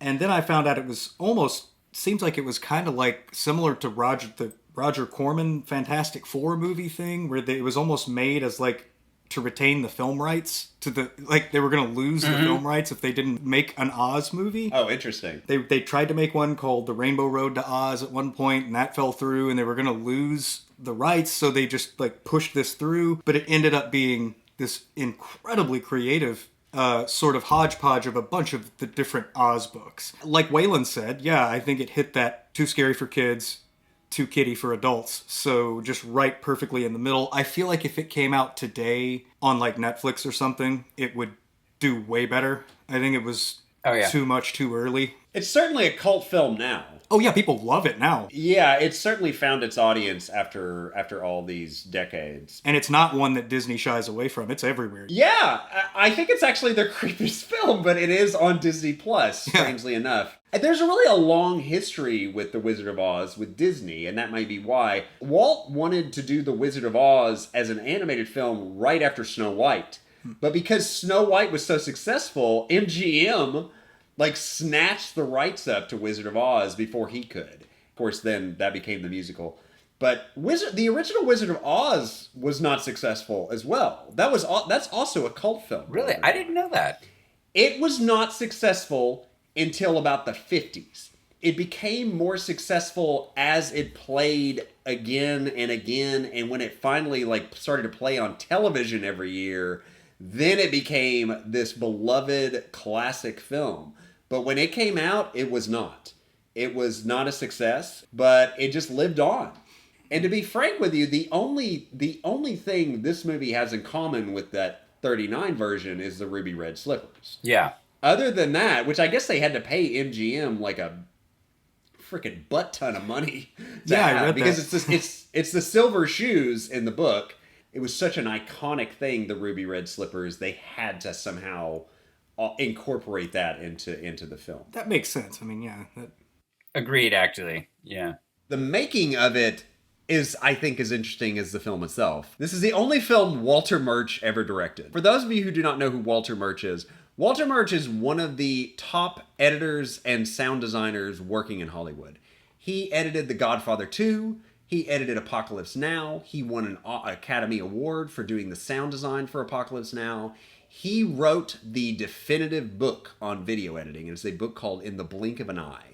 To any video editor out there, I always say, please read that book. It gets into the philosophy of editing, like why you make a cut, when you make a cut, and all that. So Walter Murch is this amazing technician on so many levels. Regardless, this is the only film he ever made because he had such a terrible time making this film. He was actually fired like just a few weeks into the production. The film went over schedule and over budget, so Disney had the producer fire him. Next day, that producer got a phone call from Steven Spielberg, then he got a phone call from George Lucas, and then he got a phone call from Francis Ford Coppola, and they all flew out to meet him for lunch to get Walter Murch's job back. Can you imagine being at that lunch across from these three heavyweights? Because Murch was part of Zoetrope. And part of Zoetrope was Lucas's first film, THX 1138. Lucas edited, but like Murch would come in and do all the sound design at night. They were like tag teaming this film together. Lucas and Murch are like thick as thieves, and Coppola is of course thick as thieves with Murch as well because he basically edited quite a few of his films up at that point. Particularly the massive editing job that was Apocalypse Now. I think it may still be in the record book of like most footage ever shot for a single film or something like that. Wow. But Beyond Heaven's Gate. That's something else. oh, that thing's ridiculous. Don't even get me on Heaven's Gate. But I love Heaven's Gate. Don't get me wrong. But that's a whole. That would be. We could just do an episode on Heaven's Gate by itself and the making of it. But yeah, he had a really tough time. Like even George Lucas stepped in and said, "I will fund this film if it goes over budget." And he came in. I think he actually directed for like a week on it as well. Really? Wow. Like, yes, George Lucas was, I mean, he put everything in to make sure that Walter Murch got his job back. But this was at the end of the Ron Miller era. So this was such a kind of failure because Eisner and Katzenberg had taken over in '84. They came in, saw the rushes for the film, and were like, what the holy hell is this? This is not what we want to do with Disney. And they barely marketed it. They barely released it and stuff. It got completely a truncated release. Poor Walter Murch had such a bad time, he's never directed another film. So yeah, just tons of problems throughout. Freddie Francis, for those of you who don't know who Freddie Francis is, he did a lot of Hammer films. He shot the wonderful ghost film, The Innocents. He also shot David Lynch's Dune and David Lynch's The Elephant Man. He's an amazing cinematographer. He was the first cinematographer on this as well. And he left early on in the production also. So it had a heap of problems. I can't imagine doing this as a first film. Even as experienced as Walter Murch is, this movie is massive. Yeah. It has animatronics, matte paintings, stop motion. Yeah, miniatures. It's got everything. It does. It has like every kind of effect that you could imagine at that time. It's also the first film of Fairuza Balk. I was about to say, we haven't talked about that yet. Yeah. She's best known for The Craft, which I had quite the crush on her in that film. Yeah, she's like 9 years old, I think, when she played Dorothy Gale in this film. Yeah. Something. I think it's one of the problems with the movie, actually. I feel like, and it's not, again, it's not her fault. It's just that child actors aren't great at carrying movies unless they're torturing people trying to break into their house like in Home Alone. or something. But you know, but yeah, I think that was one of the issues with the way with that film was it was hard. There's no one to relate to unless you're 9, and if you're 9, you're so terrified you can't relate to anything. So, I think she did as well as she could for her age. And absolutely. I always watch child performances with kind of a bit of forgiveness. There occasionally I'm very surprised when I see a really good child performance. I think like the last time I was really surprised was like Haley Joel Osment in Sixth Sense. Yeah, but then it's always horrible because you're like, well, that kid's going places, and then you think that kid's life is going to be ruined. Like it's really, I'm very uncomfortable with it. I almost feel like if there's one good that could come from computers, maybe we could, I don't know, CGI children and not have to children stars. There's a long philosophical conversation there. Right. Yeah. What did you guys think of that sequence where she goes into the queen with like 100 heads and stuff, and you're seeing all of the heads behind the glass cases and stuff? What was your reaction to that now as an adult? Hell yes. I literally, like, when she's going to get the potion and the head wakes up and goes, Dorothy girl! I was like, I literally said, oh, this is so great. If anyone hasn't seen the movie, there's a headless queen, and she's got a room full of all the heads of other women that she's taken. And she has them preserved in this room of these glass display cases. And so Dorothy goes to get this potion she needs. The woman's original head is sleeping right by the potion, and as she goes to get it, she knocks a bottle. The head wakes up. All the other heads also wake up and start screaming, and then they got this low-angle shot of the sleeping queen's headless body that stands up and extends its arms and starts like approaching Dorothy. It is fucking scary. Terrifying. So in that very scene you're talking about, Waylon, I was watching it with AE, and you don't see that she's not wearing one of her heads at first, and you hear snoring, and AE said, does she have a special head just for sleeping? And I jokingly said, maybe she doesn't have a head on at all, and it's just her neck stump snoring and gurgling. And AE we both laughed at it. And then her body pops up and there is no head, and I was like, oh my god, it actually is her neck stump gurgling, and AE was like, oh my god, that's the most horrifying thing in the movie. And she was right. We were both like, it was the neck stump gurgling and snoring the whole time. Oh my god, I didn't notice that. Oh my god.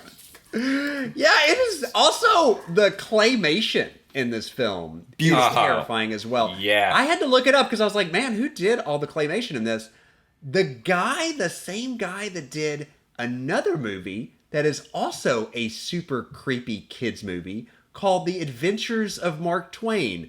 I don't know if either of you have had the pleasure of seeing this film, but oh boy, you want to talk about nightmare fuel for kids. That's another one. I think it came out the same year as this too. But he directed that and oversaw all of the claymation in that film as well. Also, am I the only person that thinks like when chickens talk in chicken voice that is like the funniest fucking thing ever? I don't know. It is. It is because it's the voice of the chicken talking.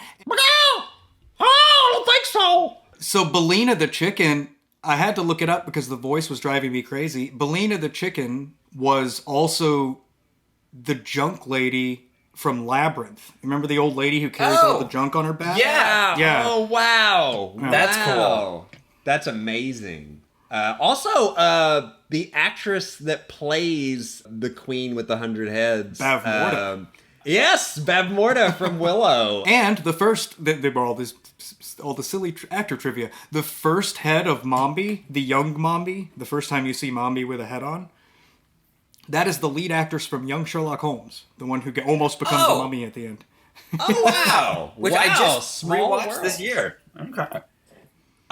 We've got to find a reason to talk about Young Sherlock Holmes. That was a super cool movie, man. That stained glass night that comes out is so groovy. That was so awesome.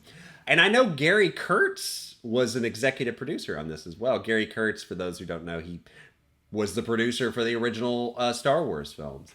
Except and we know what's funny is he wasn't involved in Jedi, and what makes me laugh about that is because him and Lucas had disagreements about Jedi. He went, I think you're going too kid-friendly, with the Ewoks and stuff. I think Han Solo should die, blah, blah, blah, blah, blah. I want to do something more substantial. Then he goes off and he makes The Dark Crystal and Return to Oz, and I think he was right, even if I'm sure his pocketbook didn't quite agree with him. Yeah, poor Gary Kurtz. He was way ahead of his time, I think. Yeah. I think he lost a lot of money on a film called Slipstream with Mark Hamill. Like, he invested his own money in that. So. Oh no. Yeah. I think he lost a bunch on that. It did not do well. I don't think hardly anyone's seen Slipstream. But no, it is worth checking out. But yeah, I guess like they had to reduce the scope of this film as well. I know that the Scarecrow and the Tin Man were going to be like much more predominant in the original film as well. As opposed to just sort of like seeing them towards the end of the film, they were actually going to be much more involved characters. It is something, this film. It is truly pure nightmare fuel. There is so much, like, I can't imagine how many adults now might have just things that were implanted by this movie and may not even know. Like, how many wonderful fetishes do you think were born from the scene where Mombi is riding her chariot and furiously whipping the prostate wheelers as they race to warn a rock monster about a chicken? That's just like, there must be... Like, who knows what came out of that. You go to your dominatrix and you're like, okay, but I gotta get to the chicken. Say the chicken. So... It's one of a kind. Everything about it. Also, TikTok. We haven't even really talked about TikTok. Love TikTok. So great. Really beat the whole like young Gen Z trend to the punch. TikTok did. Anyway, bad jokes. I'm a dad now. I'm a dad now. I got to make them. But yeah, no, TikTok's a really impressive animatronic overall. But I guess it wasn't entirely animatronic. I guess someone was inside of it, but they were upside down. Maneuvering the feet, I think. Yeah, they were walking on that with their hands. Yeah, so that's why it has that lumbering kind of quality to it. And the wheelers, man, that had to be a painful rig to like have these like stilts with wheels. But if you see any of the behind the scenes stuff in this, it's really impressive. These guys are just skating around each other and like doing all these tricks and moves. They're all like pros. There's the Jack the Pumpkinhead character, and I remember as a kid watching The Nightmare Before Christmas going, where have I seen this guy before? Return to Oz. Yep.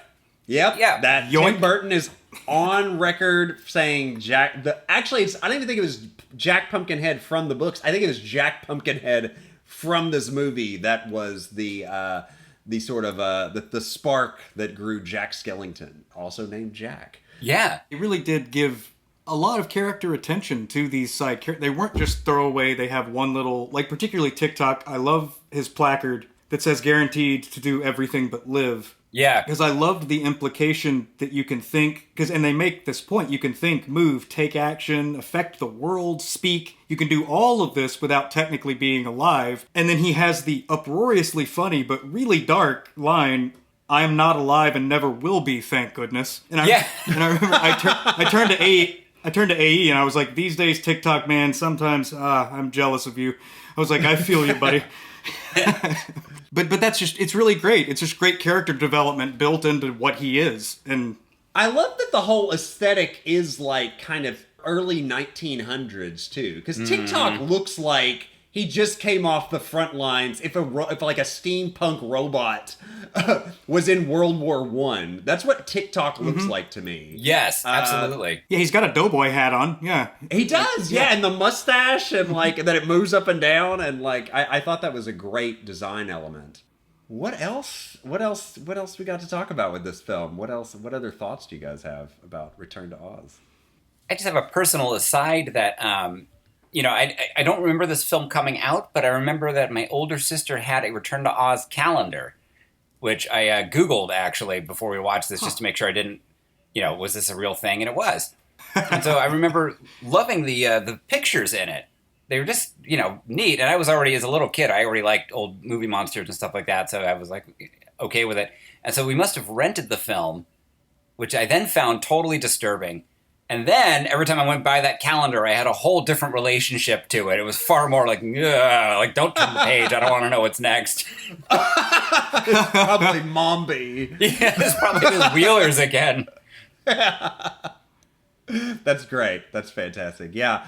I wonder how much, like, psychiatric work people have had to have before becoming this film. But Which is a shame because, I found it very, like, I was genuinely touched by the film watching it now. When they got to the end, I felt uplifted. I felt the emotional arcs for Dorothy with all of the side characters felt organic.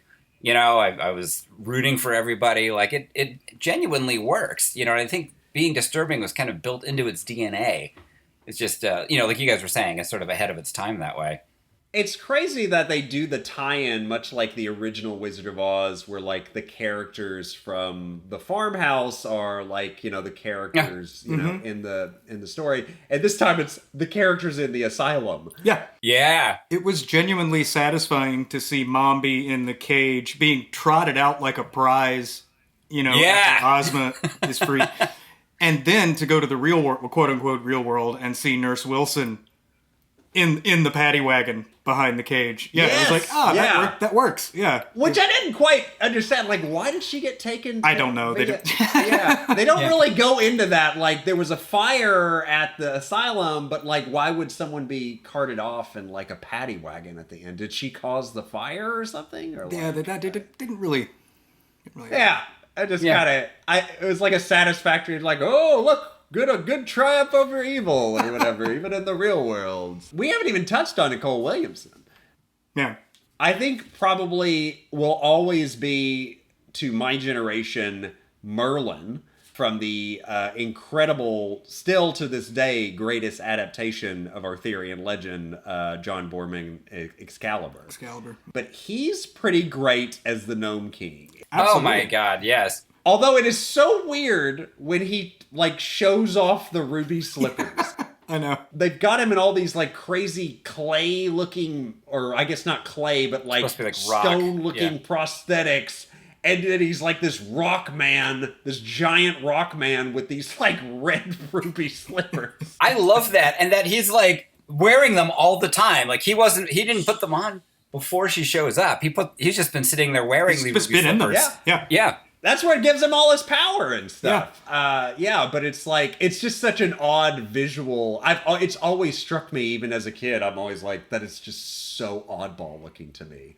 It's a little kinky. It works. Yeah. Yeah. I like it. Did anybody else think, I thought of it too, because Gary Kurtz is involved with it, but is it just me, or is the end just like Star Wars?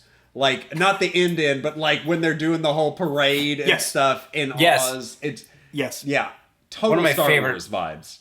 Love that scene, by the way. That scene, I had to watch it a couple of times. It's really great. It's such a big production, too. There's so many extras. There's so, like, the Emerald City's back. They put a lot into that for this, like, just like probably like 4 or 5 minutes of screen time. But and it finally kind of brings back Ozma. And that is my one maybe gripe with the film, is sort of how Ozma is... She's kind of almost got this sort of like side B plot in the movie. You're like, okay, and then she's kind of helping and stuff, and then, she comes out at the end and you finally find out who she is and her role and all this stuff. That was my primary complaint, was that she was just sort of, if you didn't already know about Ozma from the books, you would be like, what the heck is this thing floating around in mirrors and like this blonde, what? And then it's just sort of thrown away at the end and explained in some exposition. Yeah, somewhat. It was like a small quibble for me, really. At that point, I was so just like, this movie is so nuts. Yeah, not enough to ruin anything. But And we talked about Piper Laurie as... Piper, that's right. We have not even touched on Piper Laurie. Wow, yeah. Although I have the hardest time seeing Piper Laurie not as an evil person. Yes. Between Twin Peaks and Carrie, I cannot, especially Carrie. Oh my God. Wow, what a terrifying performance that is. The whole time I'm like, what's she up to? It is hard to see Piper Laurie anti-M. Yeah, I thought she was going to lock Dorothy in the closet and make her pray. Any other parting thoughts? Just Dorothy doing Toto wrong from frame one, man. Just, it's all about, she's just replacing him with a chicken. I was like, what are you doing, Dorothy? I love the fear of the chicken in this. I know, it's great. It's great. It's like, I mean, right from the get-go, it's like the little, like the creepy face in like the stone made out of clay, and it's like, but there's something I need to do. What is it? A chicken? Yeah, It's fantastic. And then it, like the egg falls into the Gnome King's mouth, and it's just like, whoa. Oh. I mean, it's so good. I love that, like, what? What's going on? Oh, the Gnome King! Yeah, pound for pound, I think Bellina the chicken was the best animatronic in the movie. That thing looked so good. So realistic. It looked real. Yeah, it looked like so, a real like, chicken. By today's standards, it looked photoreal. I was like, this thing is ridiculously good. I was reading contemporary reviews. I think I read the Siskel and Ebert review of this, and they were saying that the chicken was a terrible sidekick. It was completely irritating. And I'm like, what are you talking about? I loved her. Oh, I fully agree. And Yeah. so much comedy. I mean, just the whole gnome, and I had to look that up because it's all canon. Chickens are deadly. Chicken eggs are deadly to them. That's all in the Baum books, apparently. I was like, oh, wow, okay. This is all actually part of the Wizard of Oz universe. Yeah. No, I remember those books being very strange. I mean, even the original Wizard of Oz book is much stranger than any film adaptation I've ever seen. But yeah, no, I think the books are genuinely creepy, and I think, like, that's what Murch went for. Murch went for a more closer adaptation of what Baum kind of threw on the page than I think anybody else has. All right, well, I actually have really fond memories of all these films, and honestly, for the most part, I think a lot of them really hold up. Let's just kind of talk a little bit about the kids' movies of our childhood. I mean, they were much darker and much edgier. I mean, it wasn't just Disney. There was, as we mentioned, Dark Crystal. There was Labyrinth. There was Legend that Ridley Scott did. There was The Last Unicorn and Secret of Nim. Yeah, just way edgier kids' movies than would ever be made today. I don't know. What are your kind of thoughts on just the kids' movies of this time? Yeah, it's interesting to me because we'll probably never see anything like this again. I mean, these were kids' movies made by the boomer generation who had already made Hollywood more edgy with films like Dog Day Afternoon and The Godfather, who probably thought they could similarly revolutionize or at least sort of change the nature of children's entertainment in the 1980s. So sort of an experiment, but obviously it didn't quite work. Gray, what'd you think? What did you think about all these kids' movies?